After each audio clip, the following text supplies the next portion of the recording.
Hello YouTube family, কেমন আছো তোমরা? বং ইকিগাই চ্যানেলে তোমাদের স্বাগত জানাই। আমি অঙ্কিতা আবারও চলে এসেছি বং ইকিগাই চ্যানেলে নতুন একটা অডিও স্টোরি নিয়ে। আজকের অডিও স্টোরিতে তোমরা শুনতে চলেছ প্রেমেন্দ্র মিত্র ও লীলা মজুমদারের লেখা হট্টমালার দেশে।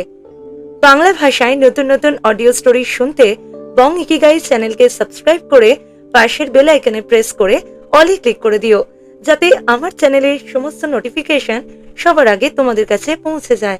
আমাকে আরো উৎসাহ দিতে গল্পটিতে লাইক কমেন্ট করে গল্পটি শেয়ার করে দিও।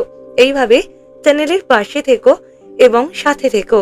তাহলে চলো আর দেরি না করে শুরু করা যাক আজকের অডিও স্টোরি, প্রেমেন্দ্র মিত্র ও লীলা মজুমদারের লেখা হট্টমালার দেশে, পর্ব 2। এখন শুধু রাতটা একবার হলে হয়। রাখাল আর ভূতর হাতগুলো বুঝি নিষ্পিস করতে থাকে শীতকাঠি নাড়বার জন্য। এমন সুবিধে কি আর হয়? একটা থালা সরাতে পারলেই তো জন্মের মতো আর ভাবনা নেই। পায়ের ওপর পা দিয়ে দিন চলে যাবে। একটার বদলে এখানে তো থালার কাঁড়ি, সোনার থালার পাহাড়। একটা থালার সোনা বেচলেই তো পায়ের ওপর পা।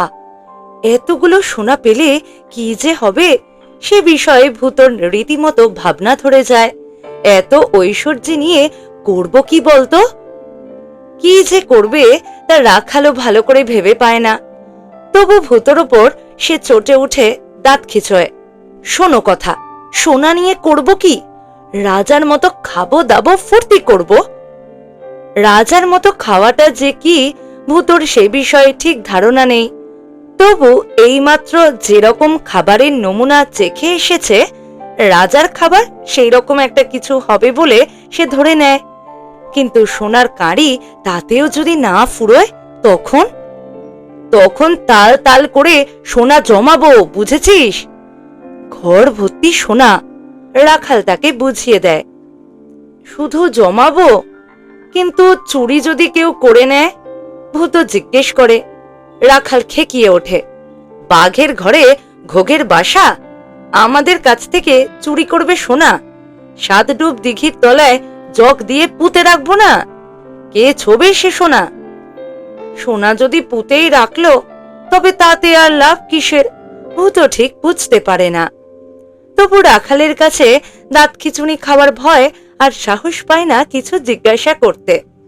কিন্তু রাত যেন আর হতে চায় না। এদিক ওদিক ঘুরে আজব দেশের নানা তাজ্জব ব্যাপার দেখেও রাখাল আর ভূতর সময় যেন আর কাটে না। আর খুব বেশি মেলামেশা করে সব জায়গা দেখাশোনা করতে তারা ভরসাও পায় না। কোথায় কে চিনে রেখে দেবে কে জানে। তারা ঘোরাঘুরি করে, কিন্তু আনাচে কানাচে। রাত যদিও বা হলো, তবু এই পোড়া রাজ্যের মানুষগুলো যেন ঘুমোতে জানে না। এখানে গান, ওখানে বাজনা, সেখানে হাসি হট্টগোল। 2:30 প্রহরে চাঁদ না ডোবা পর্যন্ত তাদের ফুর্তির আর কামাই নেই।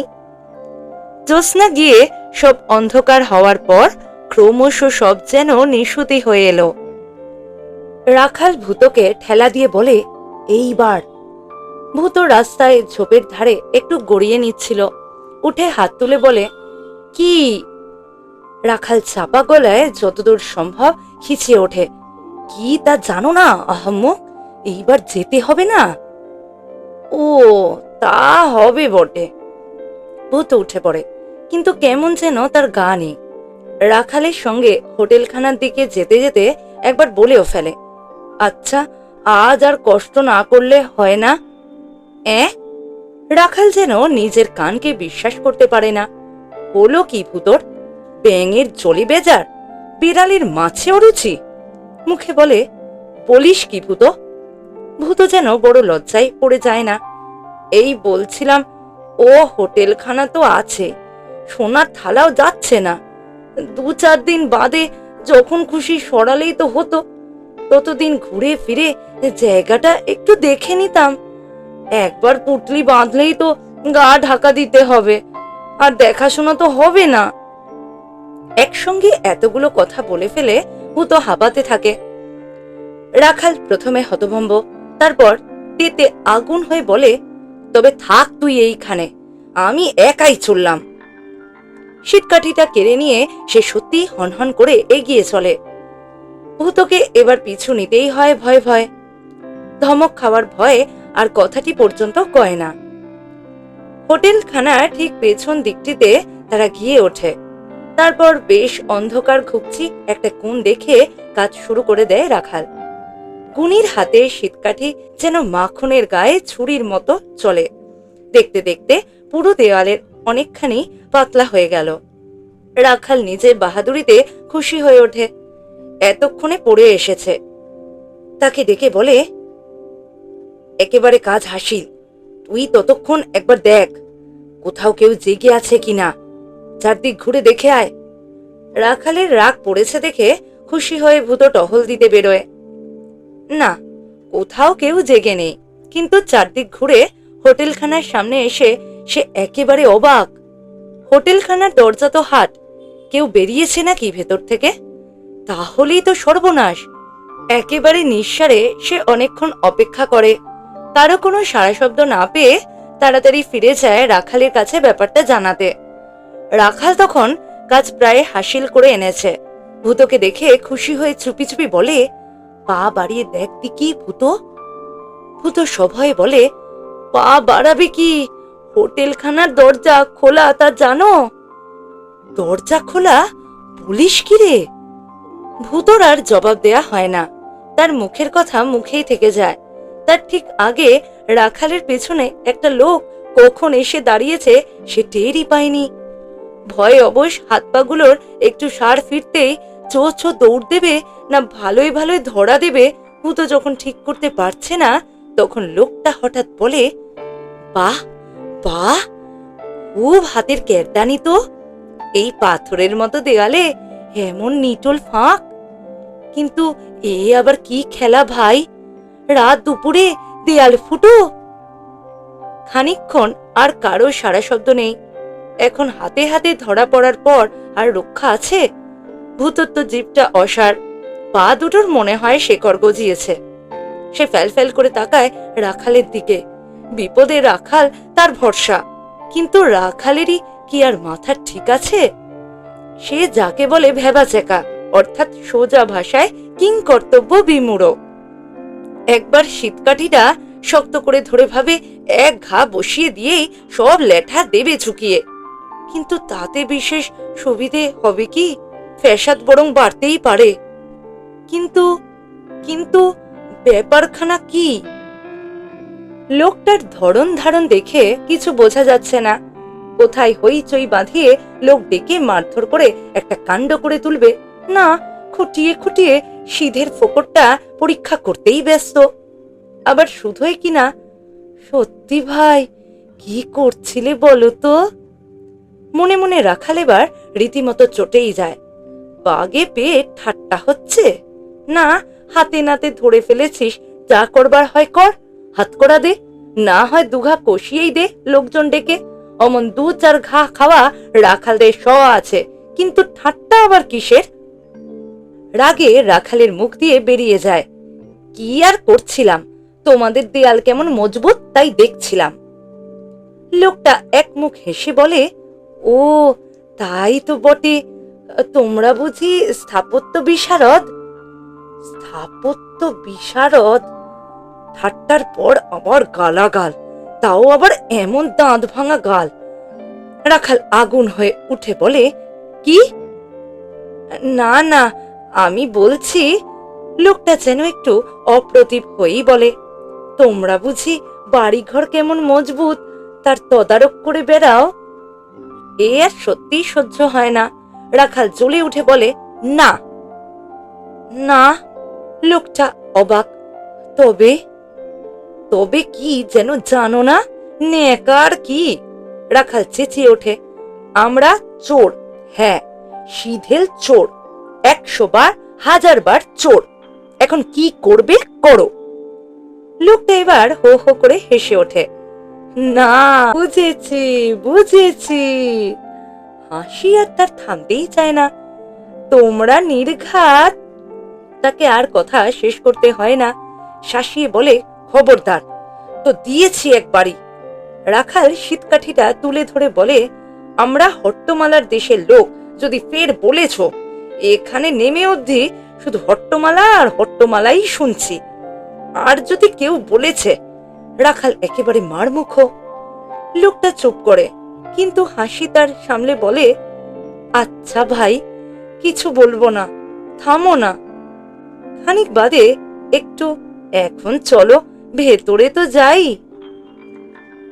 ভূত এতক্ষণ এদের কথাবার্তায় কেমন যেন থই পাচ্ছিল না। এবার ভাবগতিক দেখে সাহস করে রেগে উঠে বলে, যদি না যাই?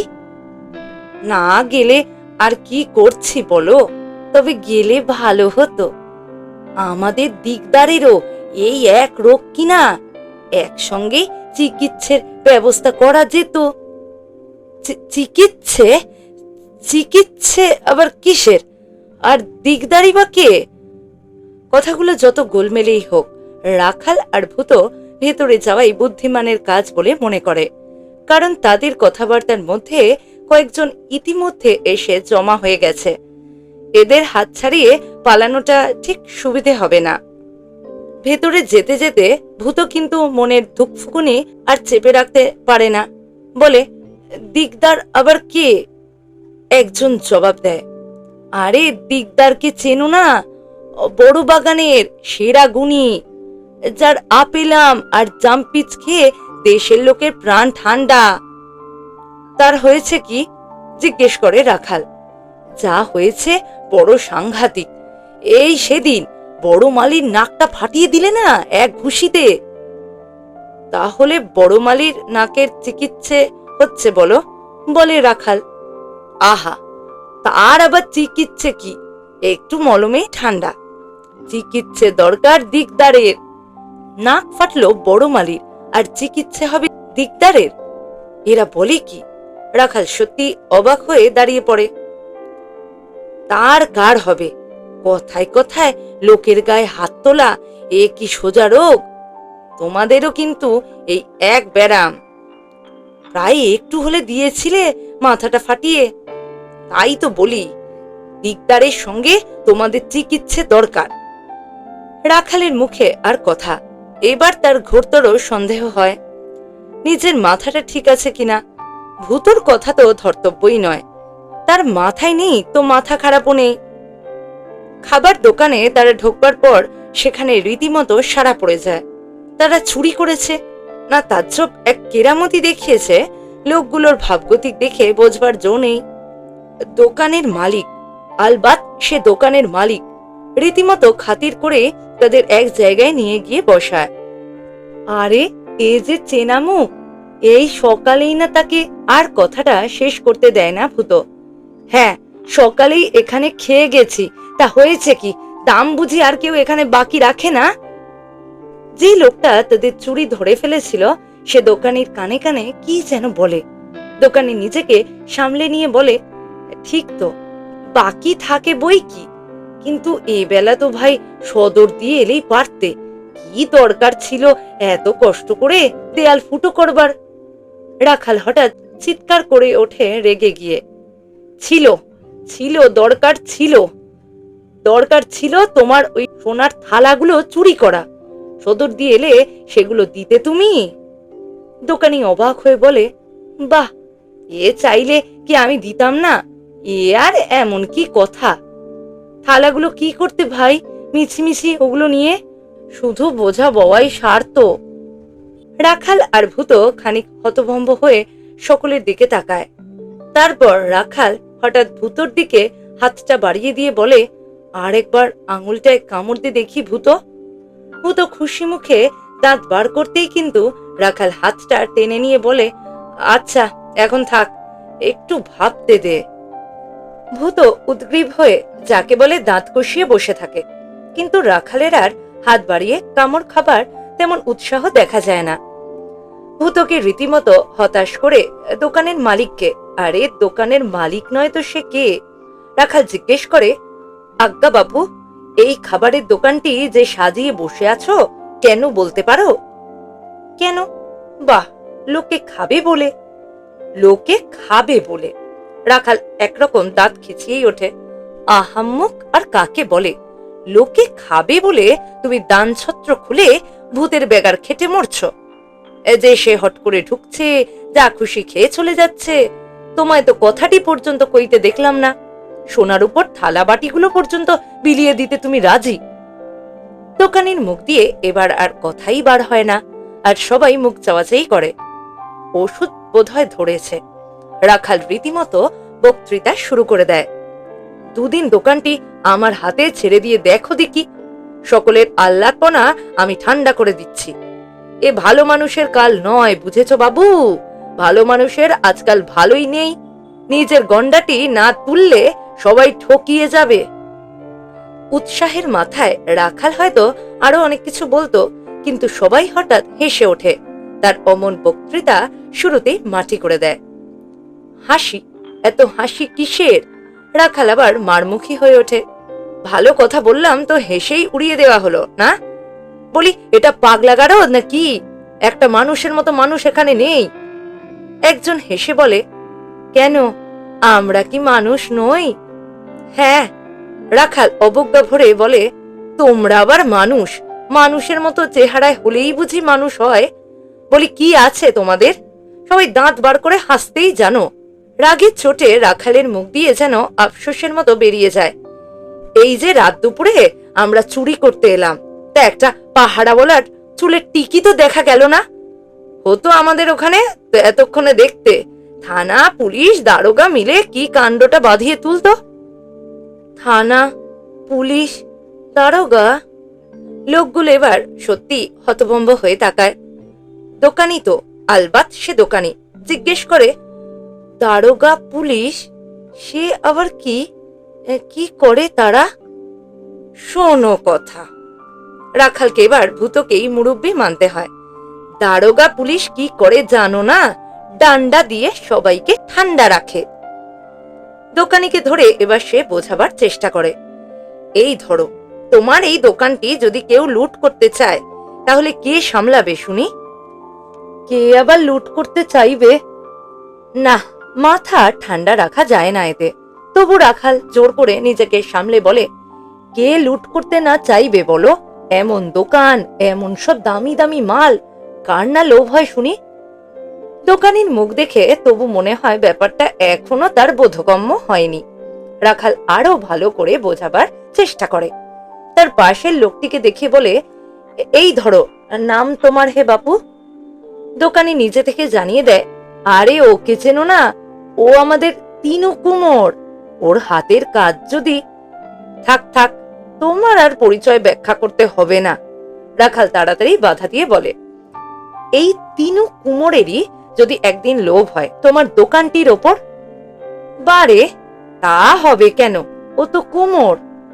কুমোর বলতে আর ধর্মপুত্র যুধিষ্ঠির নয় রে বাপু। মাটি ঘেটে ঘেটে অরুচি যদি ধরে একদিন। দোকানি তার কথার মাঝখানে বলে ওঠে, তা আবার ধরে না কি? ধরে না? রাখাল আবার খেকিয়ে ওঠে, ও চিরকাল কাদা খেটেই মরবে, আর তুমি মজা করবে খাবারের দোকানে? কি যে বলো! দোকানি এবার হেসে ওঠে। কাদা খেটে মজা পায় বলেই তো ও কুমোর। আর অরুচি ধরলে ওর খাবারের দোকানে বসতে কতক্ষণ? রাখাল এবার হতাশ ভাবে চারিদিকে তাকায়। এ পাগলদের দেশে একটা কি মানুষের মতো মানুষ নেই গো। তার প্রার্থনা পূরণ করতেই বুঝি সেই সময় দোকানে একটা অদ্ভুত চেহারার লোকের আবির্ভাব হয়। লোকটার চেহারা যত না অদ্ভুত, তার চেয়ে অপরূপ তার পোশাক। মাথায় পাগড়ি, গায়ে লম্বা কালো ডোরাকাটা অদ্ভুত আলখাল্লা, গোফ কামানো মুখে কাস্তের মতো বাঁকানো বাঁকানো দাড়ি। লোকটা গম্ভীর মুখে এসে দোকানের একটা কোণে বসে, হাঁক দেয়, কে আছো? জলদি! একজন পাশ থেকে রাখালের কানে কানে বলে, ওই তোমাদের এক জুড়িদার এসেছে। আমাদের জুড়িদার? হ্যাঁ গো, ওই তো আমাদের দিকদার, ফলবাগানের সেরা গুণী। বেশ ছিল বেচারা, কিন্তু নতুন ফলের চারা খুঁজতে সেই যে নদী পাড়ের জঙ্গলে গিয়ে পালাজর ধরিয়ে আনলো, তারপর থেকেই কেমন মাথাটা গেছে বিগড়ে।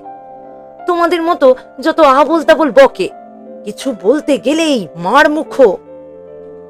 বটে, রাখাল মনে মনে কি যেন একটা মতলব ভেজে বলে, তোমাদের দিকদারের সঙ্গে একটু পরিচয় করতে হচ্ছে তাহলে। লোকগুলো হেসে উঠে বলে, বেশ তো, করো না পরিচয়, তোমাদের মিলবে ভালো।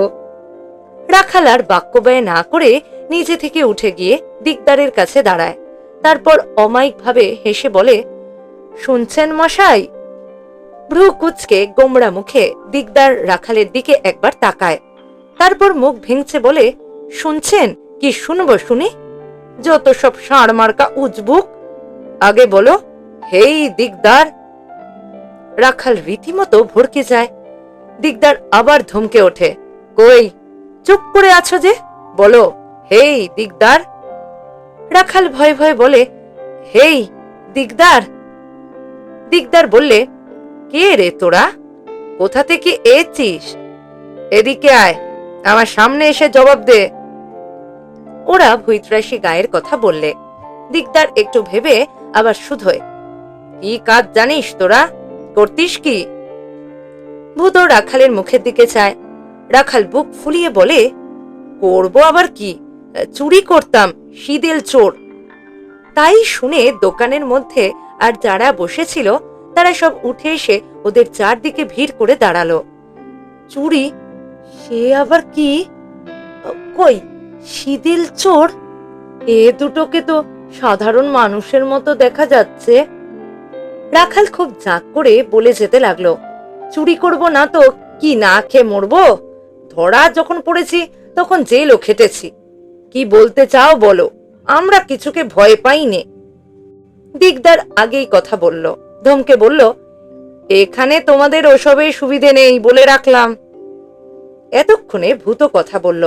পাশের লোকটিকে বলল, নেই আবার কি, ওই তো হোটেলখানা থেকে গোছা গোছা তুলে নিয়ে গেলেই হলো। এইবারে শ্রোতারা যেন কথাটার মানে বুঝলো।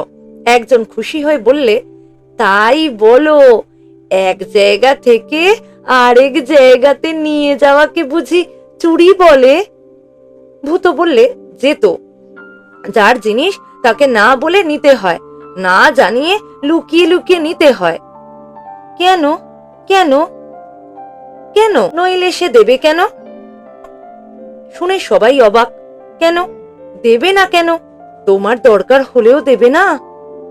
রাখাল বললে, আহা, আমাদের দরকার বলে তো আর সবসময় নিচ্ছি নে, নিতে ইচ্ছে হচ্ছে বলেই নিচ্ছি।